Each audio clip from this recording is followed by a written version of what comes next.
Contoh lah paling simpel lah, yang paling baru PSI. Awalnya kan Grace Natali dengan identitasnya sebagai pemuda gitu kan ya. Partai anak muda gitu. Iya, benar. Tapi kenyataannya semakin kesini yang direkrut sebagai caleg ada tuh komika Mongol. Ya kan? Yang kalau kata Panji udah stres duluan. Karena memang pergeseran udah kelihatan kan. Maksudnya orientasi dari partai itu ya memang kekuasaan, harus menang. Makanya saya juga berani bilang salah satu problem terbesar kita itu populasi juga. Kenapa kita nggak bisa maju gitu ya? Itu salah satu problemnya, kita nggak bisa menghadapi krisis populasi. Gimana ya? Kalau dari sisi politiknya itu kalau saya berani bilang gara-gara Orde Baru, Pak.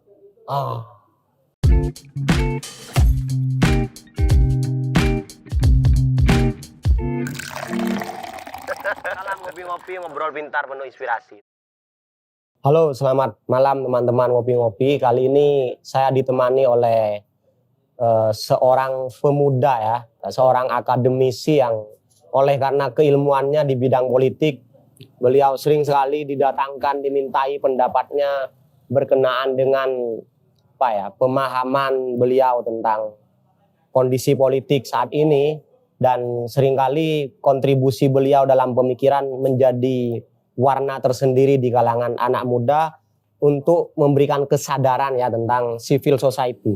Sehingga tema kali ini kita akan berdiskusi dengan Mas Nailul Ma'ali. Betul. Dengan tema yang sangat berat, cukup berat teman-teman, yaitu civil society empowerment atau kesadaran akan kekuatan masyarakat. Oke, selamat malam Mas Ali. Selamat malam Mas Maki. Ini pertama ketemu ya kita ya? Iya, pertama ketemu tapi langsung connect gitu. Karena mungkin kita sama-sama punya concern tentang politik yang kemana-mana sekarang. Betul sekali ya, ada arahnya gitu. Iya. Oke, Mas Ali, saya panggil Mas Ali ya. Mungkin sampean bisa perkenalkan dulu supaya teman-teman bisa lebih akrab. Ya, saya Nailul Ma'ali, sekarang lagi kuliah pasca sarjana di Universitas Padjadjaran, Bandung. Pasca sarjana. Wow, Unpad, keren. Dulu S1-nya juga 7 tahun sih saya. Itu suatu prestasi tersendiri ya dalam hal lain. Itu bisa dijual. Bisa pengalaman kuliah. Jadi saya lebih sering pas S1 itu jalan-jalan Pak. Ke pelosok-pelosok Jawa Barat itu saya sering jalan-jalan dan menemukan bahwa ternyata masyarakat kita tanpa politik pun gak ada masalah gitu. Karena memang selesai sendiri dengan kekuatan masyarakat begitu. Ya. Karena ada civil society, power of civil society. Power of civil society tadi. Jadi kalau ini khusus untuk Mas Ali, cewek cantik yang nganterin kopi nih ya. Dan Mas Ali, saya dapat rekomendasi dari teman untuk segera nemui Mas Ali dan bisa sharing dengan Mas Ali. Karena kritik atau kedalaman berpikir ya Mas Ali tentang politik ini sudah terkenal di kalangan. Awal tertarik di dunia politik sampai ngambil fakultas ilmu politik ya. Ilmu politik tuh gimana awalnya?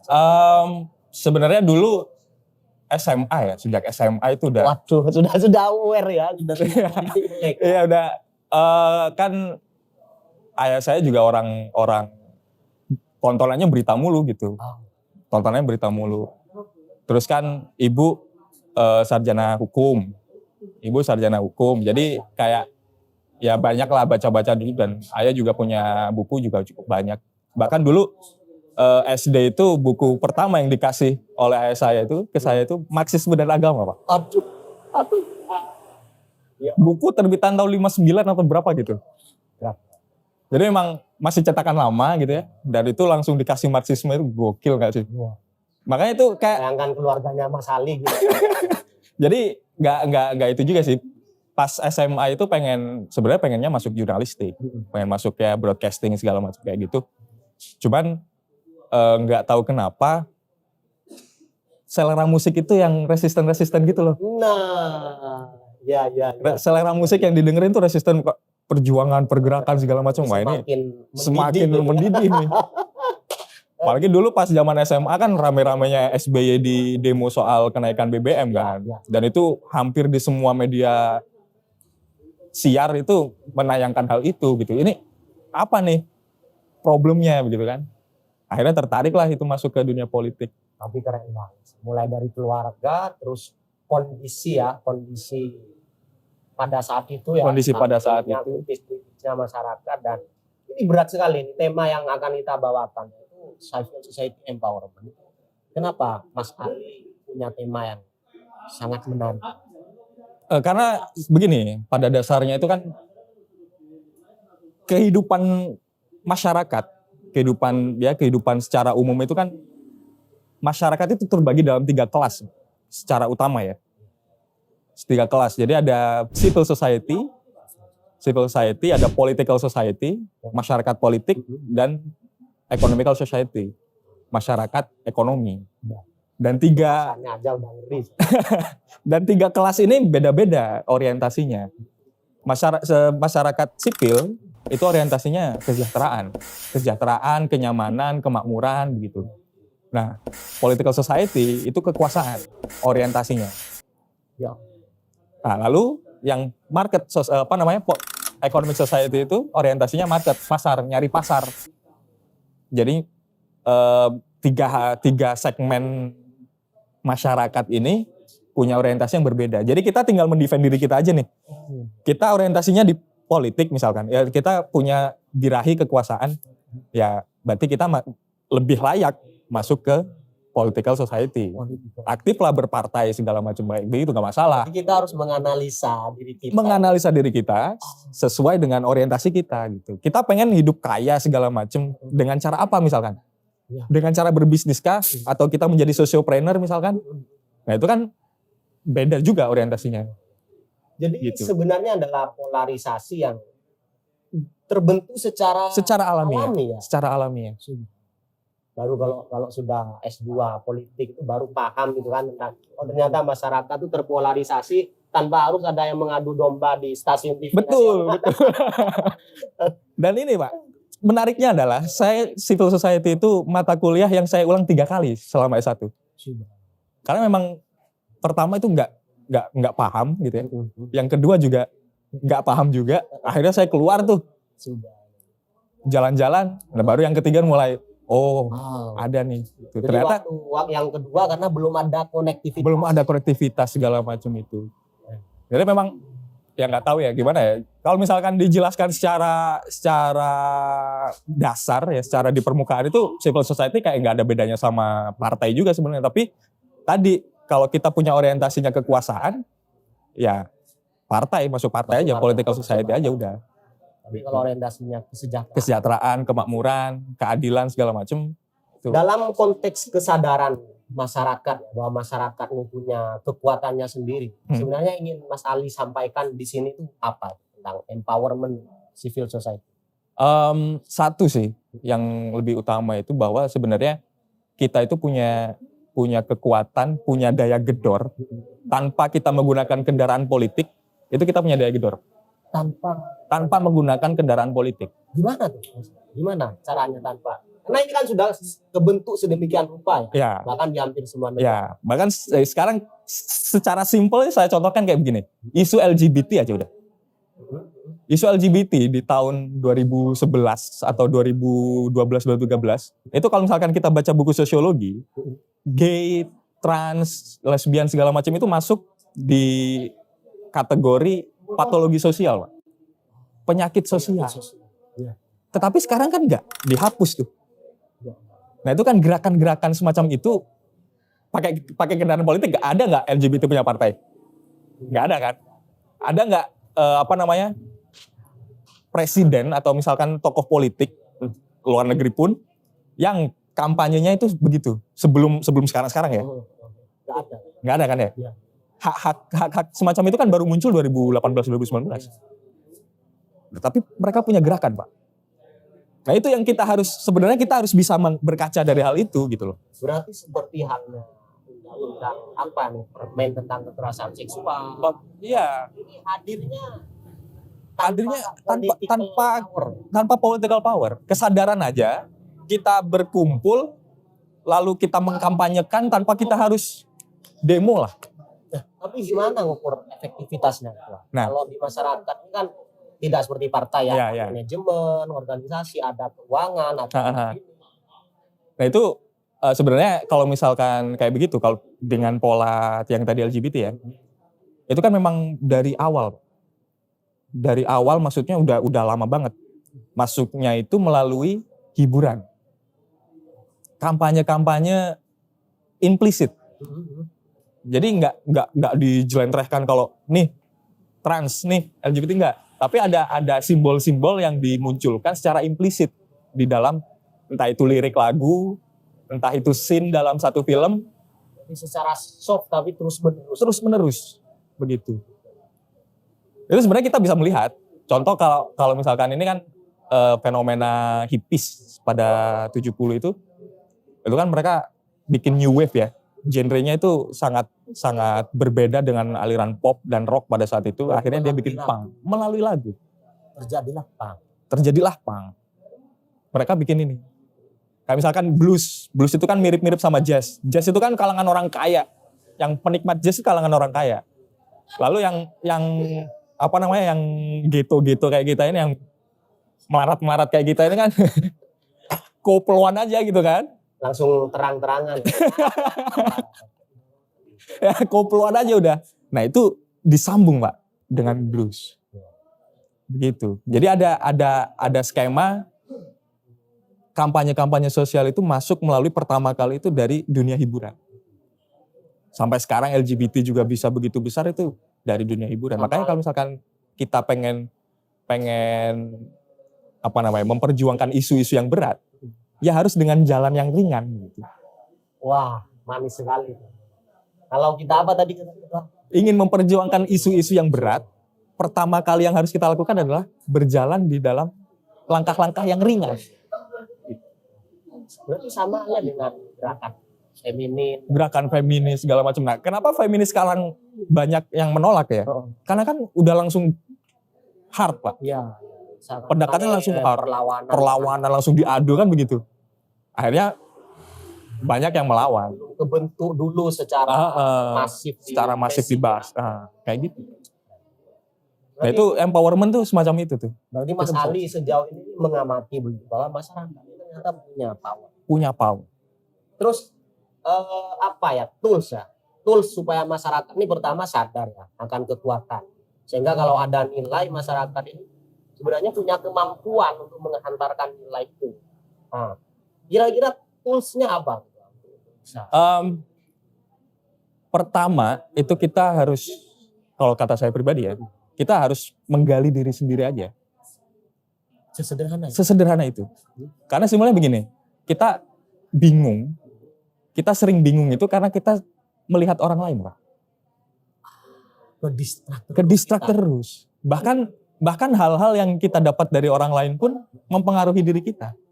Nah itu yang akhirnya kita pengen kedistrak sama sesuatu.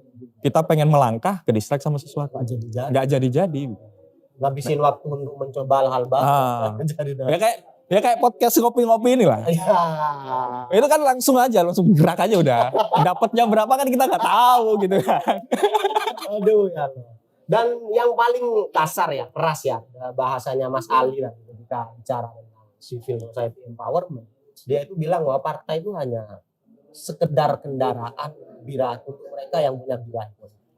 Betul, karena tadi. Nah, itu sangat mungkin, itu bahaya sekali itu Mas. Muatannya gimana tuh Mas? Karena partai politik dengan orientasinya yang menuju kekuasaan, dia menjadi segmen dari political society.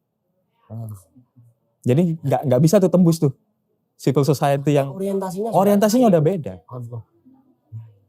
Tergantung nanti. Terus tapi kan yang dijual ya itu juga. Iya itu juga. Yang namanya dijual di partai adalah kesejahteraan masyarakat sipil. Iya. Karena memang hal itu yang lebih ngena ke masyarakat. Karena memang itu yang dibutuhkan masyarakat kan. Berarti benar hanya sekedar apa? Cuap-cuap babai lah. Ini Mas Ali ini cukup kontroversi. Iya. Sekarang kan ada partai itu dari kalangan partai agama, partai ada yang rata-rata pengusaha dan lain sebagainya. Ya. Ada yang mengatasnamakan partai masyarakat kecil. Ya, ya. Bagaimana akhirnya Mas Ali bisa mengatakan itu sekedar cuap-cuap aja karena orientasinya sudah beda. Simpel aja sebenarnya. Kita lihat di beberapa kali dia masuk ke dalam kontestasi pemilu. Seperti sekarang nih. Nah, seperti sekarang nih. Contoh lah paling simpel lah, yang paling baru PSI. PSI. Awalnya kan Grace Natali dengan identitasnya sebagai pemuda gitu kan ya. Partai anak muda gitu. Iya, benar. Tapi kenyataannya semakin ke sini yang direkrut sebagai caleg ada tuh komika Mongol. Ya kan? Yang kalau kata Panji udah stres dulu. Udah stres duluan dulu ini kan. Terus capresnya yang diusung pas awal-awal kemarin Giring. Ya, yang punya pengalaman. Yang punya pengalaman ngeband. Contoh yang paling geser banget kelihatan itu PAN. PAN. Punya Pergeseran paling ini. Contohnya apa? Contoh dulu awal PAN itu kan didirikan tahun 98 ya. Pasca Soeharto lengser, Muhammadiyah memiliki keinginan buat hampir sama kayak NU gitu ya. Maksudnya agar aspirasi warga Muhammadiyin itu bisa diakomodir oleh sebuah partai, oleh satu partai. Muncullah PAN, diketuai oleh Amin Rais pada saat itu. Tapi dalam beberapa kali pemilu stagnan Pak suaranya Pak. Nah, beberapa kali pemilu stagnan, nggak bisa lah, nggak ngangkat. Akhirnya apa? Ngerekrut Eko Patrio. Ya kan? Sampai sekarang Eko Patrio sampai sekarang. Sekarang PAN itu kayaknya salah satu yang partai paling banyak artisnya. Iya, partai artis nasional. Ya, nah ini bukan saya yang ngomong ya teman-teman. Ini seorang akademisi yang karena memang pergeseran udah kelihatan kan. Maksudnya orientasi dari partai itu ya memang kekuasaan, harus menang di dalam kontestasi politik.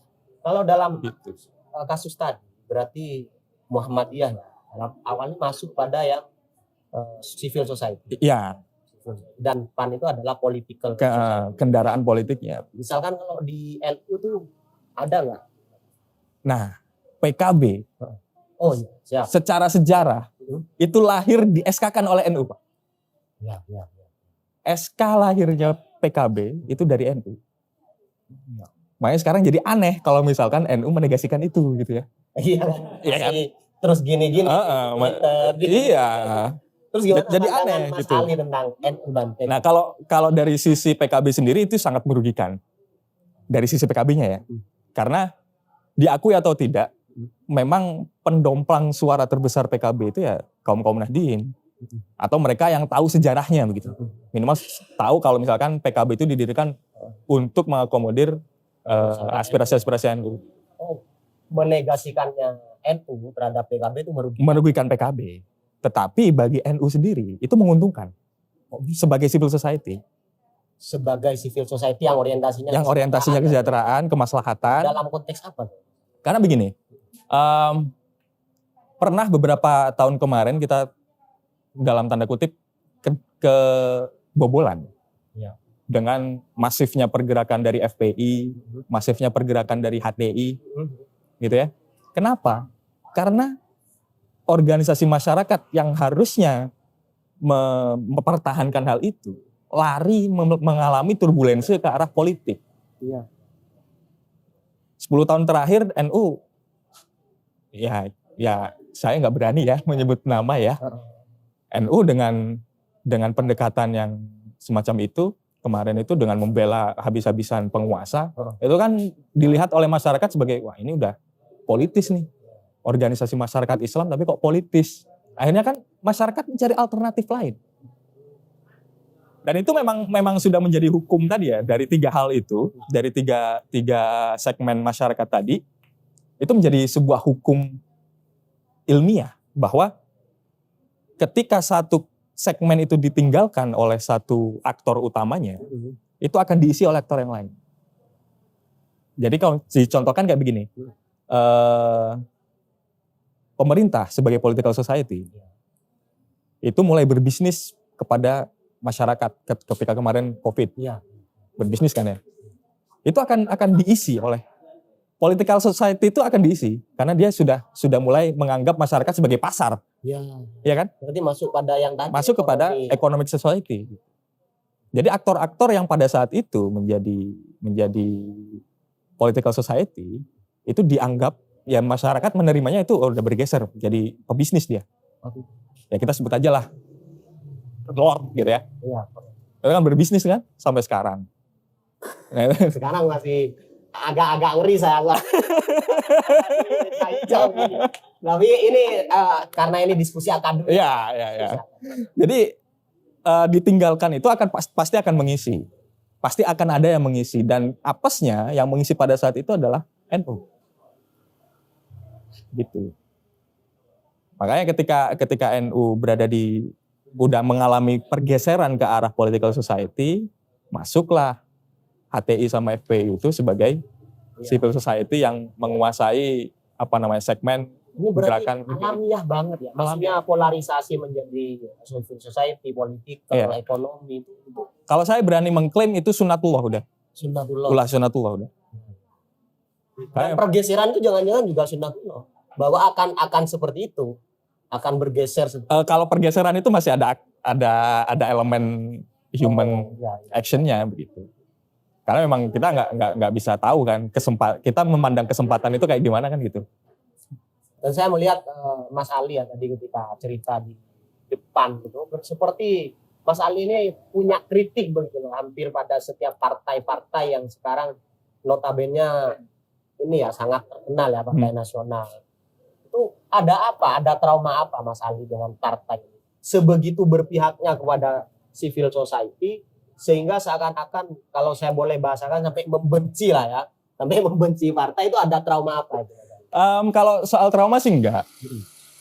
Cuman saya tuh orang yang benci kemunafikan aja udah. Benci kemunafikan. Ali lihat itu ada di partai, ada di political society secara umum.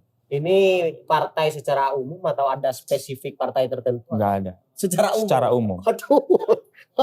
Untuk di Indonesia ya. Iya. Untuk di Indonesia saja. Tapi kalau misalkan kita melihat di luar negeri masih jalan tuh fungsi-fungsi partai. Demokrasinya jalan, bagaimana mereka kampanye itu dari rumah ke rumah. Contohnya kayak misalkan kemarin aja COVID. Teman saya ada yang kuliah di Inggris. Itu setiap rumah dikasih alat tes gratis. Alat tes gratis. Itu kan bukti adanya negara atau adanya perhatian negara terhadap warganya. Di mana di sini masih angkanya ratusan ribu lah. Ya meskipun kayak begitu ya, makanya saya juga berani bilang salah satu problem terbesar kita itu populasi juga. Kenapa kita nggak bisa maju gitu ya? Itu salah satu problemnya, kita nggak bisa menghadapi krisis populasi. Beda sama India. India masih bisa tuh nge-handle itu. Padahal jauh lebih banyak dia. Apa perbedaannya? Kenapa kita tidak bisa? Gimana ya? Kalau dari sisi politiknya, itu kalau saya berani bilang gara-gara Orde Baru. Bisa ke sana ya kajiannya. Bisa. Zaman Soekarno, Pak. Nih, zaman Soekarno, petani itu berpartai, Pak. Zaman Soekarno, petani itu berpartai. Tukang becak juga punya partai dia. Berarti adanya pembatasan. Ada pembatasan. Ya sekarang begini aja lah, contoh sekarang. Untuk interaksi antara kita dengan political society, antara kita sebagai civil society dengan political society, itu ada interaksi yang terbatas, ada interaksi yang ada barriernya lah, cukup tebal di situ. Gapnya sangat besar. Gapnya sangat besar. Kita ke presiden, contohnya. Ya, jangan jauh-jauh lah. Jangan ke presiden. Ke bupati aja. Bupati ya. Itu kan harus melalui dinas. Ya. Bupati kita tahu mereka orang partai, ya kan? DPR kita tahu mereka orang partai. Ya. Tapi kan bawah-bawahnya kan ASN, Pak. ASN nggak boleh berpartai, ya kan? Benar. Nah itu ada gap tuh di situ. Belum lagi dinas. Kalau bupati kan memang simple ya, cuma dinas kabupaten doang. Belum lagi di camatnya nanti kan. Segala macam di Sdukcapil harus ke camat dulu, dan itu ASN semua. Malah menjauhkan interaksi antara politik dengan masyarakat. Bahkan dengan sistem yang sudah berlaku. Dengan sistem berlaku yang sekarang. Makanya kayak ya perjalanan saya di pelosok Jawa Barat ini kayak ini siapapun yang jadi bupati, siapapun yang jadi gubernur, siapapun yang jadi presiden, masyarakat nggak akan berubah. Tapi kan ada serap aspirasi yang Sekarang musrembang katakan. Berapa persen sih? Misalkan kadang malah yang terjadi cuma formalitas ya. Cuman formalitas kalau misalkan kita berani bilang. Cuman kayak gini aja lah. Memang musrembang itu salah satu instrumen yang cukup efektif untuk menyerap aspirasi masyarakat agar bisa langsung diaplikasikan dalam sebuah kebijakan. Tapi contohnya begini, anggaran dari satu kabupaten itu per tahun berapa triliun sih? Ya. Dibandingkan dengan desa, jumlah desa yang ada di kabupaten itu berapa? Otomatis kan ada program prioritas, ada desa prioritas. Iya. Nah itu yang akhirnya muncul adanya iri dengki dengan sesama warga kabupatennya gitu kan. Iya. Wah desa itu enak nih. Katakan pemutihan pajak aja. Nggak semua desa dapat. Pemutihan pajak tanah segala macam. Sertifikasi. Tapi karena agak ini ya, ngeri-ngeri sedap ya saya ngobrol dengan Mas Ali. Saya ingin nanya ke Mas Ali, indikator lah. Akhirnya Mas Ali berani berasumsi bahwa partai politik itu semuanya lah secara umum mengandung kemunafikan. Apa itu? Indikatornya satu atau dua hal? Pertama, aktivitas yang masif dari partai itu hanya di 2 tahun menjelang pemilu. Itu aja. Jadi kayak kalau pemilu ini kan periodenya 5 tahun. 5 tahun. Berarti 2 tahun awal itu hanya nggak ada apa-apa. Iya. Dan mulai masif gerakan-gerakan partai itu untuk ya menunjukkan simbolnya itu kan di 2 tahun menjelang. Itu udah mulai itu banyak tuh. Dan itu hanya sekedar simbol. Nggak ada tuh kayak misalkan, kamu pengen apa sih? Door to door aja. Atau di satu desa didatengin satu partai. Terus ya gitu nanya, kebutuhanmu apa sih? Nanti kita sampaikan ke DPR, katakan kan bisa aja. Tapi hal-hal kayak gitu kan, ya meskipun kita punya di DPR itu punya fase reses ya, punya masa reses itu. Tapi kan yang diundang kan pendukung-pendukungnya doang. Yang dapat bukan murni yang itu. Jadi kayak misalkan sekarang nih, tahun depan udah pemilu. Partai aja tidak melakukan sosialisasi yang baik. Apa benefit orang-orang memilih partainya? Maksudnya Mas, tidak melakukan sosialisasi pendekatan kepada masyarakat. Lu kalau misalkan milih gua, lu dapat apa? Atau lu punya untung apa dengan milih gua? Kalau misalkan gua menang, lu bakal dapat apa? Itu kan nggak ada. Ya. Yang ada cuman caleg, foto caleg, pilih nomor ini, lalu ada misalkan yang dijual itu dirinya gitu loh. Bukan program. Yang dijual itu diri persona. Sedangkan persona itu dari bahasa Yunani yang artinya itu topeng yang dipakai oleh pemeran teater, pemeran opera. Jadi apa ya? Ya barangkali begini, mengurus partai atau orang partai itu berpendapat ini adalah strategi yang efektif. Ya, strategi yang efektif untuk menang. Iya. Bukan untuk seperti yang mereka jual, berpihak kepada rakyat. Idealisme bukan idealisme partai sendiri. Sekarang letak bagaimana kemunafikan itu tetap ada. Padahal demokrasi kalau yang dikonsepin sama founding fathers kita, Soekarno itu kan nggak gitu. Bahwa lu punya ideologi apa, ya udah tarung. Jadi masyarakat memilih kalian berdasarkan ideologi kalian.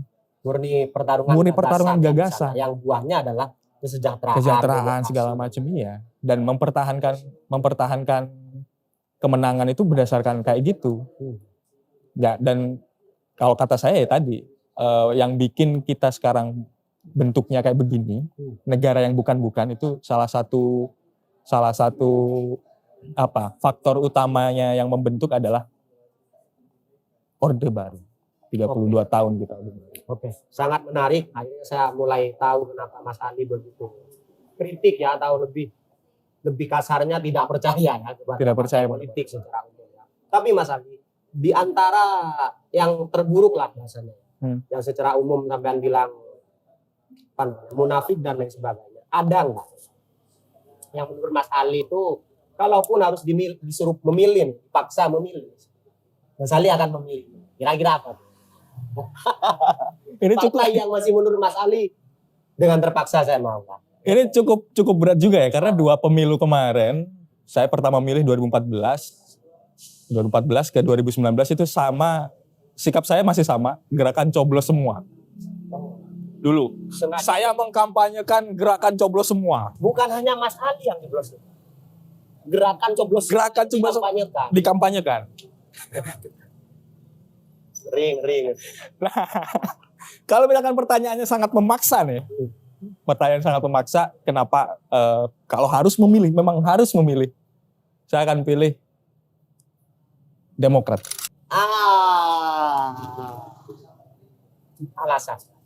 Alasan, Demokrat itu lahir memang menjadi partai. Salah satu partai di antara partai-partai lain yang lahir itu memang untuk partai. Saya belum menang. Belum menangkap ya? Awam nggak, saya belum menang. Sekarang kita sendiri komparasi aja biar paham ya. Ya. Contoh kayak PKB didirikan dari NU. Golkar itu didirikan oleh Soeharto untuk apa namanya? Dia kan bukan partai awalnya, tapi hanya peserta pemilu di antara P3, PDI, Golkar. Nah, jadi didirikan murni sebagai partai itu Demokrat. Kalau buat saya ya. Dalam artian murni sebagai partai. Murni sebagai partai. Artinya apa? Jadi dia nggak punya basis massa, dia nggak punya nggak punya background yang bukan apa? Karena pada saat itu Pak SBY mau jadi presiden atau. Nah, itu kan berarti kan memang ada birahi politik. Ya. Dari SBY yang pada saat itu menjadi Menko Polhukam, ada birahi politik menjadi presiden, dia bikin partai. Jadi memang didasari dari pengen menang. Memang dibuat kendaraan. Memang dibuat kendaraan. Memilih kendaraan untuk iya. pemilu. Menarik juga. Beda dengan yang lain, kayak misalkan PKS. Kenapa terpaksa? Silakan lanjutkan. Misalkan PKS, dia kan berasal dari background intelektual muda yang disekolahkan oleh negara, intelektual Muslim muda yang kayak gitu, terus terinspirasi oleh gerakan Ikhwanul Muslimin, dia bikin gerakan tarbiyah, harokah segala macem, jadilah dia partai keadilan pada saat itu. Ya. Oke, kita lanjutkan dari PKS tadi ya, karena dari Ikhwanul Muslimin. Ya, contoh kayak misalkan PKS, dia itu berawal dari keresahan kaum intelektual muda Muslim yang disekolahkan ke luar negeri oleh negara, lalu mereka terinspirasi oleh gerakan Ikhwanul Muslimin, yang berasal dari civil society ya awalnya, punya gerakan sosial segala macam, dia akhirnya bikin partai, aktif di pemilu. Oh, basisnya kebentuk dulu, baru buat partai. Ya, beda partai atas nama ya. Atas nama gerakan. Nah, sedangkan kalau misalkan Partai Demokrat itu dari namanya udah Demokrat ya. Jadi semua orang boleh masuk kan. Ya. Jadi nggak ada basis yang memang nggak ada basis identitas yang diwakili segala macam ya. Karena memang pure ya kalau lu Demokrat ya udah Demokrat aja. Dan saya tidak sedang menggiring ini ya isu tertentu ya teman-teman dengan Mas Ali, murni kita diskusi tentang akademik ini, bagaimana pemikiran seorang akademisi ilmu politik tentang partai atau kondisi politik saat ini. Jadi saya menjadi paham bahwa hampir semua partai yang ada ini dibentuk dulu basisnya. Kecuali Demokrat. Demokrat saja atau ada yang lain selain yang seperti itu? Kalau sekarang nggak tahu ya, banyak sekali ya. Kalau PSI dia udah langsung declare kalau dia partai anak muda. Jadi kan ada mewakili identitas tertentu. Gitu. Berarti Demokrat itu murni? Kalau kata saya memang partai aja. Oke. Jadi memang kalau kata saya yang pure partai didirikan sebagai partai Demokrat. Dan itu menurut Mas Ali lebih baik daripada yang dalam hal apa? Karena mereka nggak sok-sokan mewakili sebuah kelas masyarakat gitu loh. Kelas masyarakat tertentu yang ngambilnya dari civil society. Gitu. Dan kenapa itu lebih baik? Karena kan nggak apa-apa. Mendirikan partai misalkan seperti suatu gerakan tertentu memang sangat dibutuhkan keterwakilannya, dibuatkan partai peserta pemilu dan apa salah? Nah, kalau misalkan ada keterwakilan segala macam itu kan ada yang namanya affirmative action ya. Ya. Ada aksi-aksi Aksi yang afirmatif menegaskan. yang menegaskan bahwa ini kita berjuang untuk segmen ini. Ya. Nah, kalau Demokrat kan kalau misalkan dengan kayak begitu kita bisa aja menyeluruh gitu. Jadi keadilan segala macam itu masih bisa. Jadi nggak ada tebang pilih lah istilahnya begitu. Jadi kalau misalkan kita contoh, kalau misalkan PKS yang menang, ya otomatis kan orang-orang Islam doang yang bakal diuntungkan.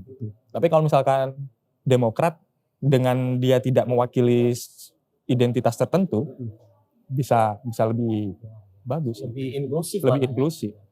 Tapi Mas Ali harusnya kan dengan banyaknya terbentuk partai-partai dari 98 sampai sekarang ini, dan sudah kaderisasi partai juga masif ya, meskipun Mas Ali tadi berpendapat kebanyakan cuma sebagai kendaraan semata, artinya tidak terjadi sense of belonging ya di dalam partai itu. Itu kan harusnya sudah maju nih kesadaran masyarakat untuk berpolitik. Kalau memang sudah sama-sama aware ya kayak Mas Ali, ternyata partai ini untuk ini, sehingga kan harusnya polarisasi itu sudah terbentuk dengan alamiah. Iya. Kenapa akhirnya kompetisi ini menjadikan keriuhan tersendiri gitu setiap mau jadi pemilu? Karena tadi partai itu masyarakat belum tentu merasa terwakili oleh hadirnya partai. Meskipun partai yang Meskipun makan. Ya. Ya, contoh kayak misalkan partai Islam aja. Ya. Udah ada 3 tuh. PKB, P3, PKS. Nah, sekarang kita orang Islam gimana nih melihatnya kan? Apa semua orang Islam hanya pilih 3 partai? Nah, apakah kan gitu juga gitu. Iya. Jadi nggak ada kita nggak merasa identitas kita atau kepentingan kita diwakili oleh partai. Iya. Itu salah satu kegagalan sistem politik kita. Dan karena lagian itu kan multidimensi ya. Artinya ada juga petani yang pegawai, ada petani yang pengusaha. Sehingga partai yang mewakili partai petani. Misalkan ada orang Islam yang juga pemuda. Jadi ada partai yang mewakili anak muda, ada partai yang mewakili umat Islam, tuh menjadi tidak dikotomis, tapi malah kompleks. Jadi ya kita bingung sendiri gitu. Iya. Terus kenapa itu masih dilakukan dalam hal politik seperti kalau sudah tahu seperti itu? Karena demokrasi kita yang berjalan saat ini cuma sekedar prosedural belaka. Jadi nggak pure lah, aktivitas politik itu nggak pure untuk kehidupan secara general. Ya cuman sekedar nih ada kontestasi politik nih, join entah itu gaji gara-gara kepingin gaji DPR atau gaji menteri atau apa. Jadi jarang banget tokoh politik yang istilahnya itu memang gara-gara masyarakat aja. Contoh kayak misalkan gini lah, Haritanu. Dulu SMA, dulu saya SMA itu berpikir kalau sebelum berpolitik kayaknya kita harus kaya dulu deh, biar kita nggak seperti Haritanu kan kaya raya. Maksudnya gini, sebelum kita berpolitik kita minimal harus kaya dulu, biar ketika kita berpolitik itu memang pure untuk kepentingan orang banyak. Murni untuk manfaat lah. Nah kayak begitu. Tapi ternyata ketika Haritanu katakan udah kayanya kayak begitu, udah memegang beberapa media gitu ya, untuk sebagai bahan propagandanya di Perindo, itu ternyata sama aja. Nggak, mana yang pro rakyat itu mana? Ternyata asumsi saya pas SMA dulu nggak berlaku juga ternyata di kita gitu. Beda sama negara-negara lain. Jadi seiring berjalannya waktu ternyata saya menemukan bahwa untuk berdemokrasi itu kita harus selesai dulu dengan prasyaratnya yang ada. Prasyarat-prasyaratnya yang ada. Apa? Itu tergantung kita mau pengennya yang mana. Maksudnya? Kayak gini deh. Contoh misalkan proporsional terbuka, proporsional tertutup kemarin. Kita nggak mau proporsional tertutup karena transaksi yang ada di internal partai menjadi lebih tertutup juga. Iya. nggak transparan gitu kan.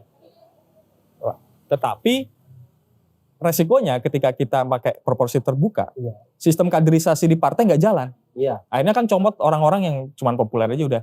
Yang penting kita menang, kita comot orang-orang populer, udah. Partai nggak punya power gitu. Partai akhirnya nggak punya power, nggak jalan. Nah, prasyarat-prasyarat untuk nih kita proporsional terbuka, itu untuk mengantisipasi adanya kolusi, korupsi, nepotisme di kalangan partai itu kayak gimana? Nah, itu kita nggak punya. Kalau misalkan kita terbuka, nah biar kita nggak terpaku pada orang-orang yang populer doang, kita nggak memilih orang-orang yang populer doang, itu gimana caranya? Prasyaratnya di sebelah mana yang kita harus bangun? Berarti sebenarnya demokrasi kita ini bahasanya itu masih sekedar learning by doing. Learning by doing. Belum dewasa. Iya. Nanti jalan dulu ya udah sambil jalan. Iya, sambil jalan kita belajar ya. Istilahnya sementara ini dhisik sebagai sebuah negara Indonesia ini, Pak. Iya. Oke Mas Ali, kalau saya tanya lagi ya, kita berbicara tentang politik yang umum. Kalau tokoh politik, anggap dulu nasional lah, dua tokoh politik. Kalau satu nanti dianggap mengiring angin kita. Dua tokoh politik yang menurut Mas Ali itu masih bisa lah. Masih bisa untuk apa? Ya meskipun tadi bahasanya partai ini banyak yang munafik atau semuanya munafik. Kalau tokoh politik Mas Ali ada harapan untuk perbaikan. Tokoh politik ya cukup banyak juga sih kalau misalkan dicacah ya. Kalau tokoh-tokoh politik kan memberikan yang bagus-bagus. Kita bisa berarti di antara yang bagus-bagus itu. Kalau saya sih berani bilang Erick Thohir ya. Erick Thohir, dia orang non partai, dia orang kaya, tapi punya kepedulian kepada masyarakat melalui dia kemarin mendukung salah satu calon ketua PBNU. Itu kan sponsornya gede juga tuh dari Erick tuh kan. Sampai diangkat menjadi kader Banser ya kan. Nah itu salah satu pendekatan yang kalau menurut saya tuh nggak tahu nih di belakang Erick Thohir ada siapa, kita kan nggak tahu. Beda sama tokoh-tokoh lain yang ada, yang kita juga bisa ngelihat kan, misalkan di Prabowo punya adiknya gitu kan. Nah kita nggak tahu nih kalau misalkan Erick Thohir kan masih belum terkuak nih siapa orang di belakangnya yang mendukung kayak gitu. Jadi kayak kelihatannya di permukaan itu Erick Thohir salah satu yang paling tulus sih. Lalu yang kedua juga kan tadi nyebutnya dua ya, AHY. Ketum Demokrat. Apa karena tadi milik Partai Demokrat? Enggak juga. Apa? Itu beda alasannya ya. Kalau AHY itu ya meskipun saya melihat AHY itu sebagai korban birahi politik bapaknya, tetapi dengan sekali karirnya di militer itu masih panjang Pak sebenarnya Pak. Tapi harus di-cut demi mencalonkan diri sebagai gubernur Jakarta. Perintah bapaknya nih kita, asumsi saya perintah bapaknya gitu. Kan kalau misalkan selesai di militer kan keren Pak. Selesaikan dulu di militer kan keren. Apa yang buat dan masih tertarik? Karena kemauan itu Pak. Kemauan meninggalkan karir militer untuk berpolitik. Menariknya mana? Kalau kemauan meninggalkan. Kan begini Pak. Militer itu kan salah satu gerbang menuju politik global. Malah karena itu ya? Iya. Jadi pemetaan segala konflik internasional segala macam itu kan gerbangnya di militer dulu. Pengetahuan dasarnya itu di militer. Itu. Nah, AHY sebagai orang ya kita bisa menyebut lulusan terbaik angkatan beliau gitu ya. Di Akmilnya pada saat itu kan punya masa depan yang cerah Pak di militer Pak. Tapi itu digadaikan. Bapaknya juga mantan presiden dan mantan petinggi angkatan juga. Tapi dia mau mengorbankan peluang itu untuk berpolitik. Jadi apresiasinya Mas Ali itu terhadap keberanian mengambil keputusan sebesar itu. Dan sekarang kalau saya pribadi yang melihat fotonya Mas Ahaye di pamfletnya Demokrat, di balihonya Demokrat itu kayak waduh. Beda nih sama partai-partai yang lain nih. Saya tidak melanjutkan. Oke, kalau ini kan begini ya, Mas Ali. Ini kan sudah mau Pilpres 2024. Di antara kata demokrasi ya, yang harusnya nih bagian dari kesetaraan dalam hal nilai ya. Tapi kenapa kok dari tahun ke tahun dari kontestasi politik ini, kok ternyata orangnya adalah itu saja? Itu pertanyaan yang sederhana ya. Kenapa? Ya kalau nggak ketum partai ya tokoh yang mungkin jadi gubernur atau wali kota atau apa. Bagaimana Mas Ali melihat korelasi ya antara demokrasi dan figur yang ditampilkan saat ini? Korelasi antara demokrasi ya, dengan figur. Apakah itu bagian daripada demokrasi atau ada masalah dengan figur-figur yang masih itu saja ya dalam hampir oh ya. Kalau kayak gitu berarti lebih tepatnya kita menyebut demokrasi tadi ya, nggak ada bedanya dengan demokrasi prosedural. Jadi cuma demokrasi itu cuma di permukaan aja. Ternyata prakteknya itu di dalam tubuh partai itu terdapat oligarki. Jadi dalam internal partai sendiri ada oligarki, di mana contoh ketua partai, karena kan partai nggak di dalam beberapa ADART partai itu nggak membatasi berapa lama dia bisa menjabat gitu. Beda sama nggak ada. Jadi dia bisa terserah mau 3 periode, mau 4 periode, 6 periode terserah begitu. Dan kebanyakan juga kalau misalkan kita juga berpengalaman lah di organisasi yang pernah kita masuki ketika di kampus, itu kan ada dukungan senior segala macam. Nah, orang-orang itulah yang membuat orang-orang semacam senior tadi itulah yang membuat kalau ya yang muncul akhirnya tokohnya itu aja. Dan itu apa namanya? Menegasikan demokrasi. Menegasikan demokrasi itu sendiri. Karena sifatnya sudah oligarki. Iya, oligarki. Kalau kata saya sih memang sebenarnya masyarakat kita itu lebih cocoknya di monarki malah. Loh, tapi kan orang partai berpendapat bahwa ini hasil kesepakatan. Hasil kesepakatan segala macam. Kan sudah membatalkan yang namanya oligarki tadi. Ya, tadi hanya proseduralnya aja. Maknanya kan ada lobby-lobby, entah itu ke bawah, entah itu ke atas gitu kan. Sudah levelnya kerjasama. Ya udah levelnya kerjasama. Nanti kita, gua ketumnya, lu sekretarisnya aja lah, nggak apa-apa lah gitu kan, ada model-model kayak begitu gitu. Dan yang misalkan yang diajak jadi sekretaris itu pasti punya backingan yang cukup besar juga kan. Berarti Mas Andi, orang seperti kita masih mahasiswa ataupun orang awam melihat figur-figur yang ditampilkan, ada visi misi di sana, ada idealisme. Mas Andi berpendapat itu prosedural. Prosedural saja. Karena tadi ketika kita meminta bantuan kepada senior, kita merasa berhutang kepada senior itu. Akhirnya muncul adanya tuntutan ketika kita udah jadi dari senior itu, misalkan ya lu jadi gara-gara bantuan gue nih, sekarang bantuin gue dong, gue lagi mau ada bisnis ini nih, gitu kan, bisa kan hal kayak gitu. Nah itu tadi prasyarat semacam itu tuh gak terbentuk di kita, prasyarat untuk mengantisipasi terjadinya hal itu. Jadi kalau misalkan kita menjadi senior itu ya senior yang tulus gitu loh, naas banget ya, karena yang dijual, yang ingin pembelinya adalah mereka-mereka yang tulus ya. Gitu. Dijualnya ke civil society oleh political society. Iya, begitu. Dan tetap kita harus beli. Karena begitu. Instrumen-instrumennya membutuhkan kita untuk tidak golput, ini dan lain sebagainya. Sehingga orientasinya beda, hasilnya juga nanti nggak dapat. Oke, Mas Ali, mewakili civil society. Ali ya. Oke. Dalam kontestasi presiden 2024, apa yang diharapkan dari figur calon presiden? Satu, berani menentang senior. Berani menentang senior, berani menentang sponsor. Aduh, kalah kayaknya. Itu. Kalau ada yang kayak begitu, saya cabut itu dari gerakan coblos semua itu. Ada minimal satu aja, berani menentang. Padahal sederhana. Tapi itu tidak sederhana dalam penerapannya. Ya karena ya kadang kita takut mati, Pak. Ketakutan terbesar kita itu mati.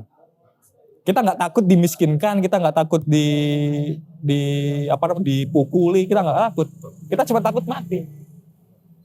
Nah, cara menilai seberapa berani seorang figur untuk melawan oligarki itu dia siap mati atau enggak. Nah, itu ukuran yang sangat keras dari Mas Ali yang kalau saya melihat sebenarnya pesimis ya kalau ada figur. Pesimis. Mas Ali ada nggak itu figur dari yang rame-rame sekarang di survei elektabilitasnya yang tinggi-tinggi, ada nggak yang Mas Ali mendekati kategori tadi? Mendekati, ada. Ada ya? Prabowo. Langsung disebut kan. Saya nggak mau. Jadi memang saya tidak sedang menggiring ini, tapi Ya. Prabowo menurut Mas Ali mendekati. Mendekati itu. Karena dia udah nggak punya apa-apa. Maksudnya nggak ada lagi yang dipertaruhkan. Nggak ada lagi dipertaruhkan. Namanya apapun wis lah. Ya. namanya udah pernah jelek. Ya mohon maaf juga nih nggak punya keluarga yang dilindungi gitu ya.